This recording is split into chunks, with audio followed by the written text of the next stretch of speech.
मैं गारंटी से कहता हूँ जहां चाहेंगे वहीं पे रिश्ता हो। बेमिसाल मुजर्रब तरीन ये एक ऐसा मुजर्रब तरीन वजीफा है और सिर्फ एक जहां चाहेंगे वहीं पे रिश्ता होगा इंशाअल्लाह। अल्हम्दुलिल्लाहि रब्बिल आलमीन वस्सलातु वस्सलामु अला सय्यिदिल अंबिया वल मुरसलीन अम्मा बअदु फ़अऊज़ु बिल्लाहि मिनश शैतानिर रजीम बिस्मिल्लाहिर रहमानिर रहीम इहदिनस सिरातल मुस्तकीम सदक़ल्लाहु मौलानल अज़ीम। रूहानी पावरफुल वज़ाइफ में से आज एक अहम सबक दोस्तों की नज़र करना है जो कि ज़ुल्हज्जा का एक ताकतवर वजीफ़ा है और इस वजीफ़े को ख़ुसूसन ज़ुल्हज्जा के 10 दिनों के अंदर भी कर सकते हैं और ज़ुल्हज्जा के 10वें दिन भी कर सकते हैं। दोनों तरह इसका करना जायज़ है और कर सकते हैं। और ये एक ऐसा अमल है कि इस अमल को वो लोग भी कर सकते हैं कि जिनकी शादियों में रुकावटें हैं या रिश्ता में रुकावट है या कहीं ख़ास जगह पे रिश्ता करना चाहते हैं, कोई पसंद की जगह है, वो भी कर सकते हैं कि जो घर के अंदर नाइत्तिफाकियाँ नचाकियाँ हैं वो भी कर सकते हैं। और एक बात ज़रूर याद रखिएगा कि इसको सिर्फ जायज़ मकसद के लिए करना है, नाजायज़ के लिए बिल्कुल नहीं करना और ना ही नाजायज़ के लिए कोई हमारी तरफ से इजाज़त है, क्योंकि ये एक ख़ास इस्म आज़म का वजीफ़ा है, जलाली वजीफ़ा है। और इस इस्म आज़म के वजीफ़े को सिर्फ जायज़ मकसद, एक बात ज़रूर याद रखें कि वज़ाइफ जो होते हैं ये होते ही जायज़ मकसद के लिए, नाजायज़ के लिए वजीफ़े बिल्कुल नहीं होते और ना ही नाजायज़ के लिए कोई वजीफ़ा असर करता है। जायज़ मकसद होना चाहिए शरीयत मुताहरा के दायरे के दोस्तों। और फिर वज़ाइफ जो होते हैं इन वज़ाइफ को भी शराइत के साथ किया जाए। अगर बग़ैर शराइत के आप करेंगे तो ज़ाहिरी बात है फिर रज्जत का मामला बनेगा और जब रज्जत का मामला बन गया आप सोचते रह जाएंगे पता नहीं यार वजीफ़े असर क्यों नहीं करते। हालांकि होता रज्जत का मामला और रज्जत होती ही ऐसे ही है कि आपने यूट्यूब से वजीफ़ा करना शुरू कर दिया, ऐसे उठाया, या फिर किसी ऐसे आदमी का वजीफ़ा की जो ख़ुद कामिल नहीं है, या फिर वजीफ़ा ऐसे गूगल से उठाया और करना शुरू कर दिया, या करते करते नागा कर दिया, या करते छोड़ दिया, कभी किया कभी ना किया। फिर जनाब जब रज्जत हो गई और जब रज्जत हुई तो फिर आप जो भी वजीफ़ा करते हैं असर कोई भी वजीफ़ा नहीं करता, फिर कहते यार यूट्यूब के वज़ाइफ ही फेक होते हैं। नहीं, अल्हम्दुलिल्लाह तहफ़्फ़ुज़ इस्लाम ब्रॉडकास्ट ये वो चैनल है जिसने लाखों लोगों की ज़िंदगियों को बदल के रख दिया है। अल्हम्दुलिल्लाह ये एक ऐसा जनाब अली चैनल है। कोशिश फरमाएं कि शराइत पर अमल करके आप वजीफ़े को करें। आज के वजीफ़े की सबसे पहली शर्त यह है कि नमाज की पाबंदी करें। दोस्तों नमाज दीन इस्लाम का एक अहम रुकन है।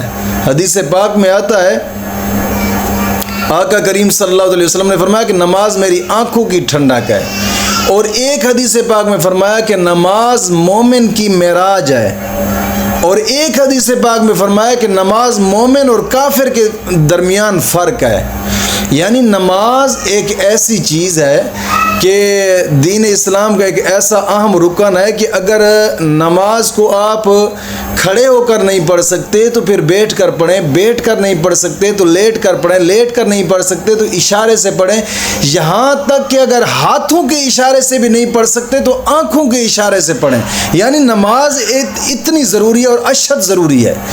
कोशिश करें नमाज की पाबंदी लाजमी किया करें। इसलिए तो हदीस पाक में आया ना, आका करीम सल्लल्लाहु अलैहि वसल्लम ने फरमाया कि नमाज अगर बच्चा कोई 7 साल का हो जाए तो उसको तलकीन की जाए कि वो नमाज पढ़े, अगर 10 साल का हो जाए तो फिर थप्पड़ मारकर उसको नमाज पढ़ी जाए। आप कोशिश फरमाएं यार नमाज की पाबंदी लाजमी करें। नमाज ना पढ़ने की जो नहूसतें हैं ना, हकीकत बात है अगर उन नहूसतों का आप लोगों को पता चल जाए कि आप जी चाहेंगे कि यार बस कभी नमाज छोड़ें भी नहीं हम। यानी नमाज एक ऐसा जनाब अली दीन इस्लाम का एक अहम रुकन है। कोशिश फरमाएं कि नमाज की पाबंदी लाजमी करें। नमाज न पढ़ने की नहुस्तें आका करीम सल्लल्लाहु अलैहि वसल्लम का फरमान मुबारक भी है कि नमाज जनाब अली अगर एक घर के अंदर कोई बंदा नमाज नहीं पढ़ता तो 70 घर तक उसकी नहुस्तें जाती हैं, 70 आदमी तक उसकी नहुस्तें जाती हैं। नमाज की पाबंदी लाजमी करें दोस्तों। नमाज बहुत अशद ज़रूरी है और हर नमाज के बाद 11 मरतबा कलमा तय्यबा और 11 मरतबा दुरूद पाक ये अशद ज़रूरी है। एक हदीस पाक में आता है कि हज़रत ईसा अलैहिस्सलाम आप कहीं सफ़र पे जा रहे थे और एक बाग से गुज़रे तो देखा तो बाग बहुत ही हरा भरा था और बहुत जनाब अली खूबसूरत था। जब आप गए सफ़र पे और सफ़र से होकर वापस आए तो देखा वही बाग जो इतना खूबसूरत था अब वो इतना उजड़ चुका कि देखने को जी नहीं कर रहा था। हज़रत ईसा अलैहिस्सलाम ने अल्लाह रब्बुल इज़्ज़त की बारगाह में अर्ज़ की, मौला ये क्या वजह हो सकती है कि चंद दिन ही गुज़रे हैं हालांकि ये बाग इतना खूबसूरत था। अल्लाह रब्बुल इज़्ज़त ने वही नाज़िल फरमाई कि मेरे प्यारे पैगंबर ये जब ये आप यहाँ से गुज़रे तो वाकई ये खूबसूरत था, लेकिन एक बेनमाजी था। आपके गुज़र जाने के बाद वो बेनमाजी यहाँ से गुज़रने लगा और उसने एक चुल्लू पानी लिया उस बाग की उस खाल से कि जिस खाल के ज़रिए बाग को पानी लगता था। चुल्लू पानी लिया, मुंह में लिया और कुल्ली करके वही पानी उसके अंदर डाल दिया। उसी पानी के अंदर वो पानी जिस बाग में से जिस जिस दरख्त को जिस जिस पौधे को लगता गया वो उजाड़ता गया। मतलब कि बेनमाजी की ये नहुसत।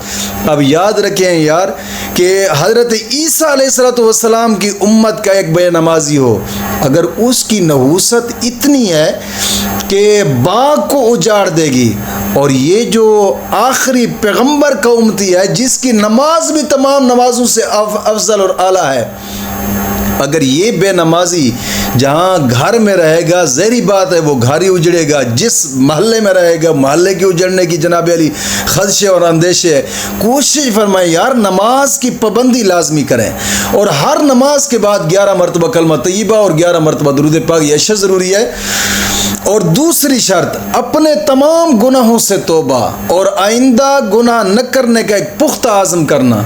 अल्लाह रब्बुल इज़्ज़त कुरान करीम में इरशाद फरमाता है इन्नल्लाह युहिब्बुत तव्वाबीन व युहिब्बुल मुतत्ताहिरीन। गुनाहों से तौबा करने वालों और साफ़ सुथरा रहने वालों को अल्लाह अपना दोस्त रखता है। दोस्तों कोशिश फरमाएं गुनाहों से पुख्ता तौबा और आइंदा गुनाह न करने का एक पुख्ता आज़म करना। अल्लाह रब्बुल इज़्ज़त कुरान करीम में दूसरी जगह पर इरशाद फरमाता है तूबू इलल्लाहि तौबतन नसूहा। तुम ऐसी तौबा करो कि तुम्हारी तौबा के बाद दोबारा कोई गुनाह ना हो। दोस्तों गुनाहों से तौबा करने से एक तो गुनाह माफ़ होते हैं, दूसरा गुनाहों से तौबा करने से दुआएं कबूल होती हैं, गुनाहों से तौबा करने से रिज़्क वसी होता है, गुनाहों से तौबा करने से मुश्किलात दूर होती हैं। गुनाहों से तौबा करने का सबसे बड़ा फ़ायदा आका करीम सल्लल्लाहु अलैहि वसल्लम ने फरमाया कि अत्ताइब हबीबुल्लाह, तौबा करने वालों को अल्लाह अपना दोस्त रख लेता है। और जिसको अल्लाह अपना दोस्त रख ले तो दुनिया की कौन सी चीज़ है कि जिसको वो हासिल नहीं कर सकता। दोस्तों कोशिश फरमाएं गुनाहों से पुख्ता तौबा करें और आइंदा गुनाह न करने का एक पुख्ता आज़म करें। दोस्तों ये ज़िंदगी 4 दिन की है। बुज़ुर्ग फरमाते हैं ज़िंदगी 3 सांस का नाम है। एक ले लिया, दूसरा ले रहे हैं और तीसरे का पता भी नहीं ले सकते या नहीं ले सकते। इतनी मुख्तसर ज़िंदगी है और इस मुख्तसर ज़िंदगी को ऐसे गुजारें कि जब आप कब्र में जाएं तो कब्र में आने वाले फरिश्ते भी आपका इस्तकबाल करें। आप ऐसे ज़िंदगी गुजारें इस दुनिया की। कोशिश फरमाएं दीन के साथ मोहब्बत रखें, कुरान करीम की तिलावत ज़्यादा से ज़्यादा किया करें। और ये तीसरी शर्त भी है कि कुरान करीम की तिलावत करना।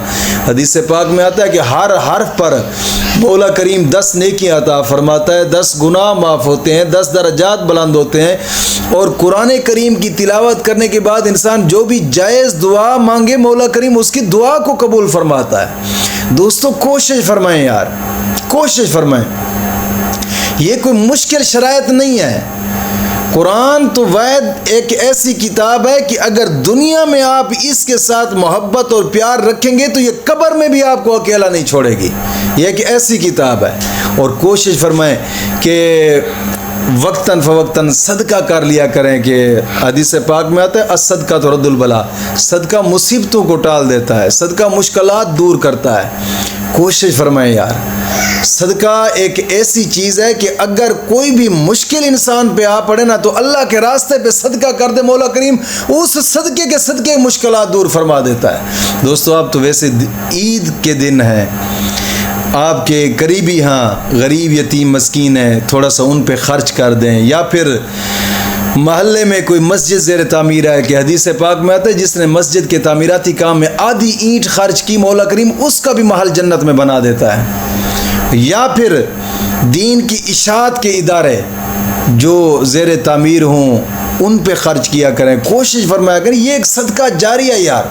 या दीन के तालिब इल्म पर ख़र्च कर दे कि हदीस पाक में आता है जिसने दीन के तालिब इल्म पर 1 रुपया खर्च किया मौला करीम ओहद पहाड़ के बराबर उसको सवाब अता फरमाता है। कोशिश फरमाएं यार, ये कोई मुश्किल शराइत नहीं है। और चौथी 5वीं शर्त, जगह एक होनी चाहिए, एक ही जगह पे बैठ कर करना है। और 6ठी शर्त, इस वजीफे को या नमाज फजर के बाद करें या फिर नमाज ईशा के बाद करें, ये दोनों अहम वक्त हैं। और इन अहम वक्त में भी आप इंशाअल्लाह अज़ीज़ इस वजीफे को करें और इन शराइत के साथ करें। मैं गारंटी से कहता हूँ जहाँ चाहेंगे वहीं पर रिश्ता होगा इंशाअल्लाह अज़ीज़।